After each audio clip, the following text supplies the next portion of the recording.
그리고 이제 46장에 가서 처음으로 바빌론이 나와요. 그러니까 왜 비평학자들이 전체를 다 바빌론 세팅으로 했나? 예언이 없다는 전제하에서 이 전체를 그냥 바빌론 세팅으로 보자 했는데, 정작 바빌론은 46, 47, 48 이렇게 등장하네요. 그런데 이 바빌론이 참 바빌론에 대한 설명이 너무 멋지죠. 바빌론을 소개를 할 때 기가 안 죽은 것 같아, 이사야는. 우리는 이제 외국에 가서 공부를 하면 일단 언어도 다르고 하니까 일단 기가 죽어가지고 들어가는 것 같아. 이사야는 기가 안 죽어. 계속 우상 종교에 대해서 비판을 했는데, 이제는 바빌론 만신전에서 최고 신인 벨과 너보를 통하여 해학적으로 조롱해요. 벨은 히브리어 바알처럼 주인을 뜻하고, 이 벨은 바로 마르둑이에요. 바빌론의 주신 마르둑이 되겠습니다. 원래 벨은 엔릴의 칭호였는데 마르둑이 티아맛을 죽이고 벨이 되어 바빌론의 수호신이 되었어요. 그러니까 바빌론 만신전의 왕권은 계속해서 젊은 신에게 이렇게 이양이 되고, 왜 이렇게 신들이 많으냐 하면 신들마다 다 한 도시국가의 신이에요. 도시국가에 여러 신들이 있었는데 바빌론의 주신은 마르둑이었는데, 바빌론이 제국의 헤게모니를 잡으니까 바벨론이 이제 주신이 되는 마르둑이에요. 나부 혹은 너보 혹은 아카드로 나부는 마르둑의 아들이에요. 보르시파 성의 수호신이 되겠습니다. 그 보르시파는 에사길라라고 하는 마르둑의 신전이 있는 그 도시예요. 그는 지혜와 글의 신이고 운명의 서판을 가지고 있는 자예요. 그런데 벨이 참 이렇게 채신머리 없이 엎드러졌고, 너보는 구부러졌어요. 엎드러지다 카라, 구부러지다 카라스. 이건 전쟁에서 패배하여 무력하게 넘어져 있는 치욕적인 장면이에요. 아마 이 두 단어가 나중에 체크를 해봐야 알겠지만, 시스라가 야엘 앞에 꿇어 엎드려 죽는 장면을 묘사할 때도 사용되었을 것 같아요. 고대 세계에서 전쟁을 할 때는 왕들이 자주 신상들을 모시고 가거든요. 그래서 이제 전쟁에서 패배하면 이 신상들이 적의 도시에 가서 안치되는 거예요. 그러니까 바빌론의 어느 시에 보면은 마르둑이 아시리아에 잡혀갔는데 라멘트 오브 마르둑이죠. 내가 내 고향으로 가고 싶다. 마르둑이 고향 가고 싶어하는 이런 라멘트를 하는 이런 시도 나오게 되죠. 그런데 벨과 너보의 우상들이, 신상들이겠죠, 짐승과 가축에 실려가요. 사실 이건 언제 실려가느냐면, 바빌론 신년 축제인 아키투 페스티벌이 되면 마르둑과 벨을 이렇게 아주 호화로운 가마에 태워가지고 이 제사장들이 쫙 이렇게 지고 다니면서 행진을 하거든요. 그동안 참 찬양을 많이 받았는데, 화려한 행렬의 중앙에 자리 잡고 모든 신들과 백성들의 찬사와 경배를 받고 행진하다가 저녁에 되면 신전으로 돌아왔습니다. 그런데 이제 그들은 집으로 돌아오지 못하고 오히려 피곤한 짐승의 무거운 짐이 되었네요. 그러니까 마르둑과 너보가 전쟁 포로가 되었습니다. 그죠? 여기에 기가 막힌 아이러니가 있죠. 그리고 이제 두 번째 2절에서는 단어가 도치되어서 그들은 함께 구부러지고 카라스, 엎드려졌습니다. 주어가 분명하지 않지만 바빌론 군대가 쓰러졌는지. 그런데 이런 배경에서 3절, 4절로 넘어가면 46장 야곱의 집이여. 그러니까 열국의 신은 백성들에게 무거운 짐이 되었네. 그런데 야곱의 집이여, 왜 갑자기 야곱의 집이여, 이스라엘 집에 남은 모든 자여 내게 들을지어다. 배에서 태어남으로부터 내게 안겼고 태에서 남으로부터 내게 업힌 너희여. 그러니까 지금 이방 신들은 짐승들에게 업혀가고 있는데 이스라엘에서는 하나님께서 자기 백성들을 업고 가고 있는 모습이에요. 이사야가 좋아하는 핵심 단어 안다, 아마스, 품다, 낫사. 이사야 40장 11절에 나오는 모습이 되겠습니다. 아버지가 자식을 안는 것 같이 낫사. 지금 현재 낫사가 사실 안다, 높이다, 낫사가 품다, 안다 이렇게 막 번역이 되어 있죠. 낫사, 높이다. 이런 하나님이 다 안아서 여기까지 왔다. 그리고 출애굽기 19장 4절에서는 내가 너희를 업어왔다. 같은 히브리어 단어가 안다, 업다, 품에 안았다, 이런 게 다 같은 낫사 동사로 사용되고 있습니다.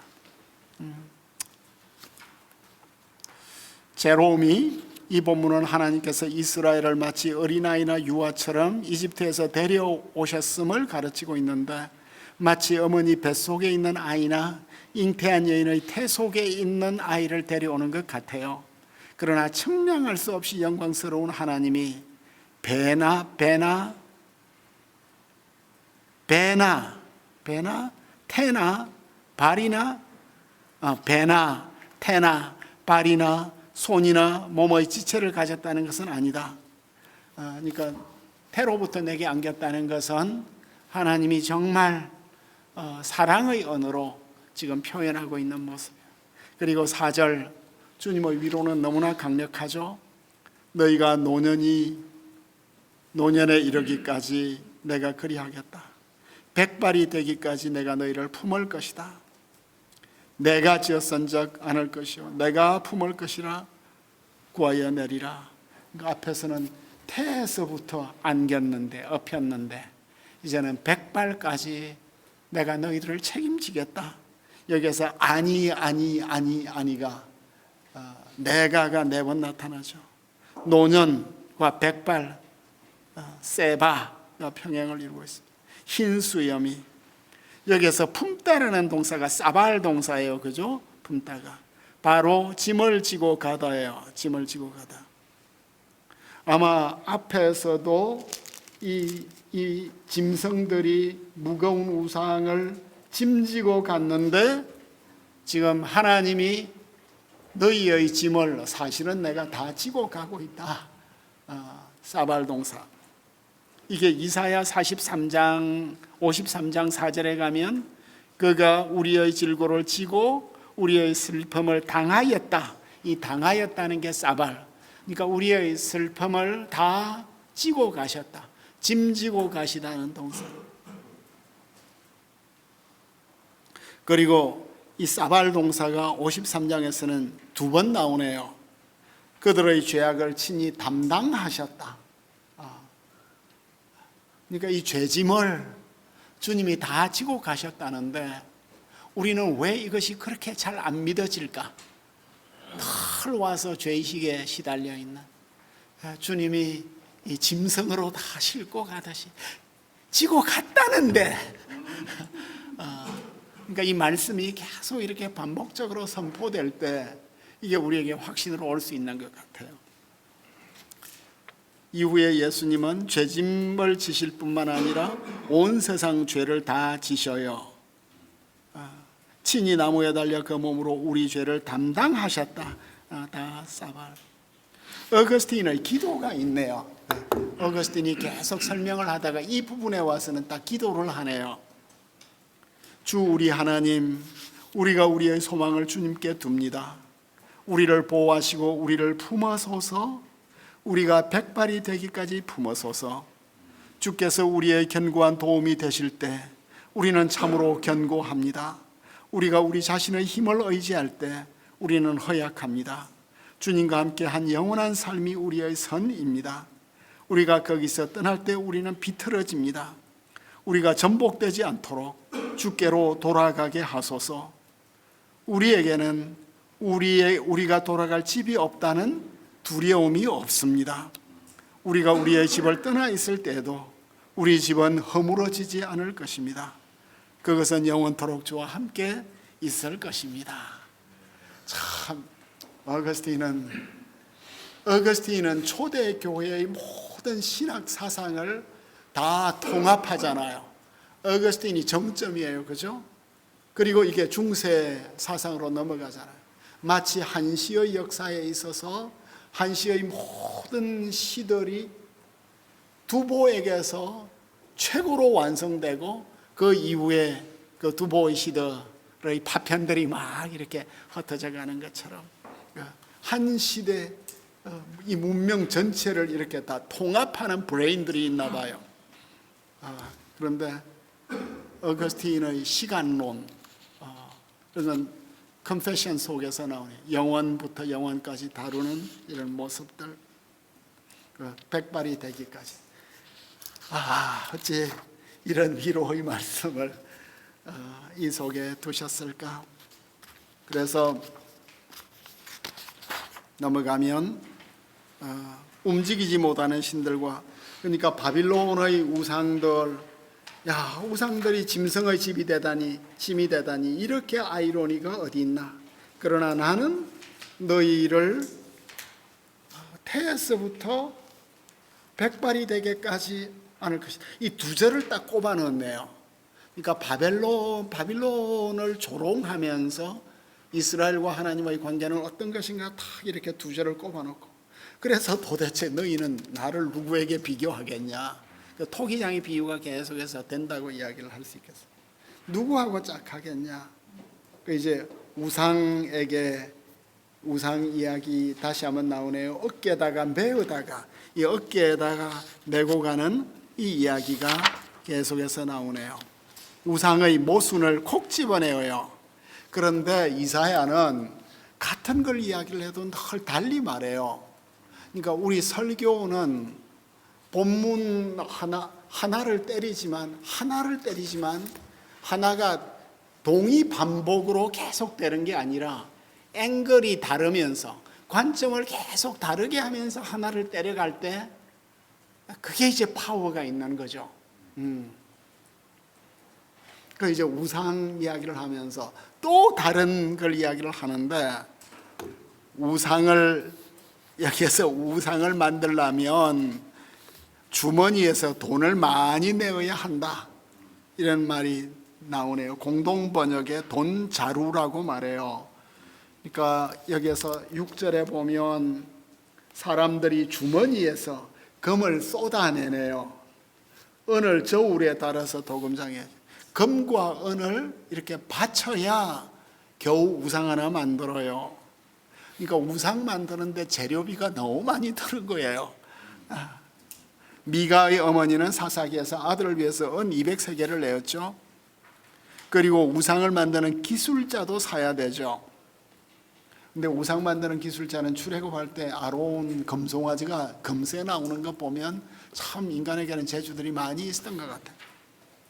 그럼 이제 우상을 만들었어. 그럼 그 다음에는 뭘 해야 돼요? 땅을 사야 되잖아요. 그죠?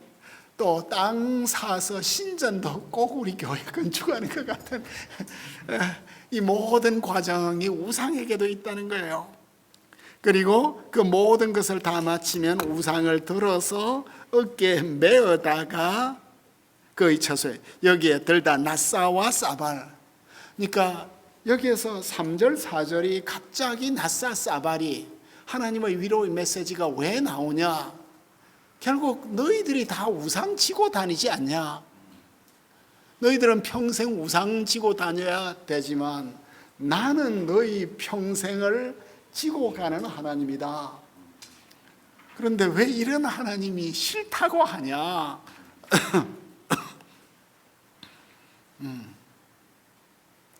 우상 만들면 말이에요, 만든 사람들이 이 우상을 끝까지 책임져야 되는 거예요. 그런데 일단 안치되면 서 있고 움직이지를 못하잖아요. 우상은 고정을 잘 시켜야 되잖아요. 그런데 우리 하나님은 누구예요? 움직이는 하나님이죠. 그죠? 요람에서 무덤까지 인도하시는 하나님인데, 하나님은 처음부터 종말을 선포하시고, 기독교 신학은 10절에 보면 윤회론이나 순환론이나 운명론이 아니라 완성을 향해서 나아가는 종말론이에요. 이 모든 예언이 역사 속에 이루어질 것이다. 존 카시안은 초대교회 성경 해석학을 이렇게 정리하신 분이에요. 뜻이 하늘에서 이루어진 것 같이 땅에서도 이루어지다 하는 이 기도, 땅의 것이 하늘의 것들과 똑같이 되도록 사모하는 것보다 더 위대한 기도는 없대요. 이 기도는 인간이 천사같이 되기를 원하는 기도이고, 마치 하나님의 뜻이 하늘에서 천사들에 의해서 이루어지듯이 땅에 있는 자들도 자기 뜻대로 하지 않고 주의 뜻대로 하기를 소원하는 것이다. 이 세상에서 최고의 영예를 얻고 권력의 정점에 도달한 자들도 어떤 목표를 세우고 시행하려면 그들의 계획이 좀처럼 성공하지 못하는 것을 알게 된다. 이 시릴은 또 참 세속사회에서 일을 많이 해봤던 것 같아요. 이 세상에서 일을 하나 제대로 하는 게 얼마나 어려우냐. 예기치 않은 수많은 일들이 개입되고 달갑지 않은 일들로 지체되기 때문이다. 그러나 누가 하나님의 뜻에 맞서겠냐. 이 이야기를 보면 꼭 우리 동백이 이야기가 기억나는 것 같아요. 그 동백 씨가 그 사랑하는, 결혼을 했다가 나중에 참 이렇게 헤어지잖아요. 그리고 이제 동백 씨에게 새로운 애인이 등장하는데 천진난만한 경찰이죠. 이제 그 서로 라이벌인데 첫 남편이었던 그 야구 선수가, 야, 내가 동백이를 사랑하지 않아서 이렇게 된 줄로 아냐. 이 사랑을 이루는데 얼마나 변수가 많은 줄 아느냐. 그 이제 그런 그 논쟁들을 하는데 참 이런 스토리들이 다 이어지는 것 같아요. 그리고 11절에서 13절로 가면 하나님은 가까이도 계시고 멀리도 계셔요. 이제 강한 자들, 고집센 자들 이렇게 불러내시고, 하나님은 가까이에서도 계시고 멀리서도 계신다고 말씀하시고, 그리고 이제 46장이 그런 바빌론의 진면목이 뭐냐, 바빌론의 진면목이 무엇이냐, 그 이제 47장으로 넘어가려고 하는데, 혹시 뭐 하실 말씀들 있습니까? 질문이나.